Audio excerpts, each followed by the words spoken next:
BNP মনে করে doctor Yunus সাহেবের মধ্য দিয়েই আগামী জাতীয় সংসদের নির্বাচনটা ঐতিহাসিকভাবে সুসম্পন্ন হবে।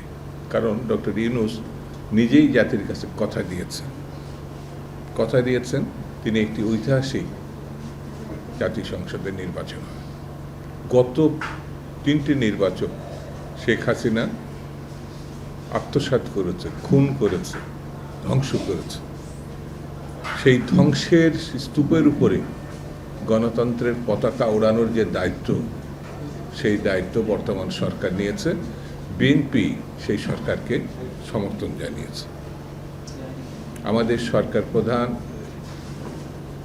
সরকারের সহকর্মীরা বারবার উল্লেখ করেছেন ফেব্রুয়ারি মাসেই নির্বাচন হবে।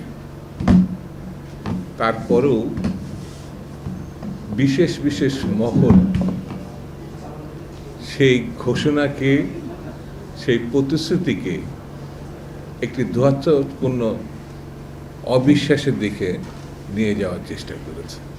কাছের লোক, দূরের লোক সবাই সতর্কতা ছাড়াই ষড়যন্ত্রের যারা পারদর্শী তাদের ফাঁদে পা দিচ্ছে। এই ষড়যন্ত্রের মূল উদ্যোক্তা আওয়ামী লীগ, যারা নির্বাচন কখনোই ক্ষমতায় থেকে সুষ্ঠুভাবে করতে পারেনি।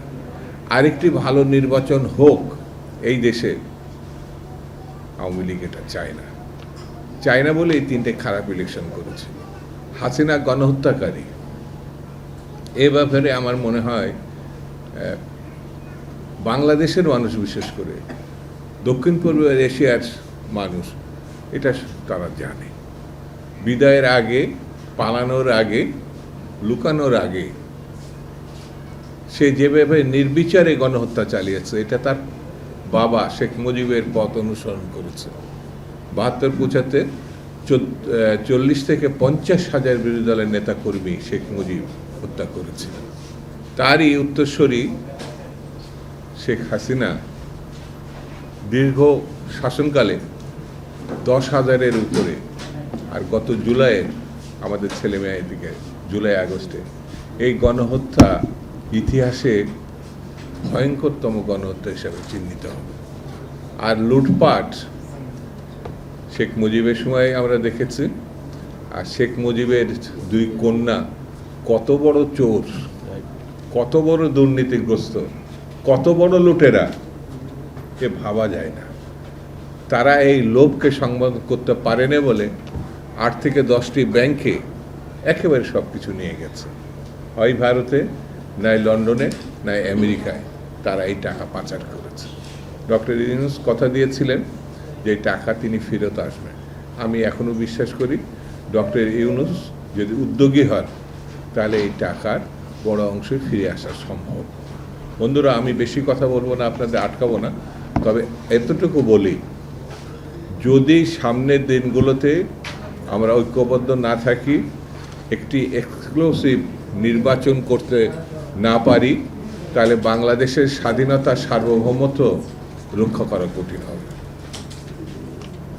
যত বড় ষড়যন্ত্রই হোক, আর যত বড় ফ্যাসিস্টরা যত টাকা এখানে বিনিয়োগ করুক না কেন, নির্বাচন হতেই হবে, নির্বাচন হতেই হবে, নির্বাচন হতেই হবে, এর কোনো বিকল্প নেই। কেউ বিএনপিকে ঠেকানোর জন্য তারেক রহমান সাহেব যেন আগামী দিনের নেতৃত্বে, মানে দেশ পরিচালনার নেতৃত্বে না আসতে পারেন, প্রধানমন্ত্রী না হতে পারেন, এই বিবেচনায় ইলেকশন বন্ধ করতে চান, দেশে বিশৃঙ্খলা সৃষ্টি করতে চান। আমরা দেখেছি জাতীয় পার্টির অফিসের সামনে ভিপি নূরকে যেভাবে আঘাত করা হয়েছে, তারপর আমাদের জাগপার খন্দকার লুৎফরকে যেভাবে কুপানো হয়েছে, এর একটি মাত্র লক্ষ্য হচ্ছে আগামী নির্বাচনকে বাধাগ্রস্ত করা, বিঘ্নিত করা। কিন্তু এইসব করে কোনো লাভ হবে না। জনগণ যদি আবারও জেগে ওঠে, তাহলে এই হত্যাকারী, এই আঘাতকারী, এদের কিন্তু বিপদ আছে। সেই জন্যে আমি বলবো ষড়যন্ত্রকারীদের উদ্দেশ্যে বেশি বাড়া ঠিক হবে না, তাহলে বিপদ আছে।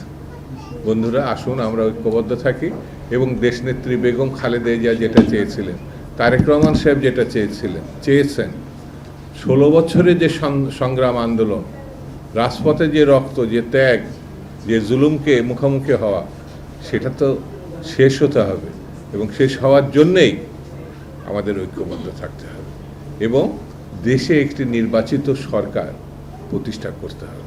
সেই আহ্বান জানিয়ে সবাইকে ধন্যবাদ জানিয়ে আমি আমার বক্তব্য শেষ করছি। খুদা হাফেজ। বাংলাদেশ জিন্দাবাদ।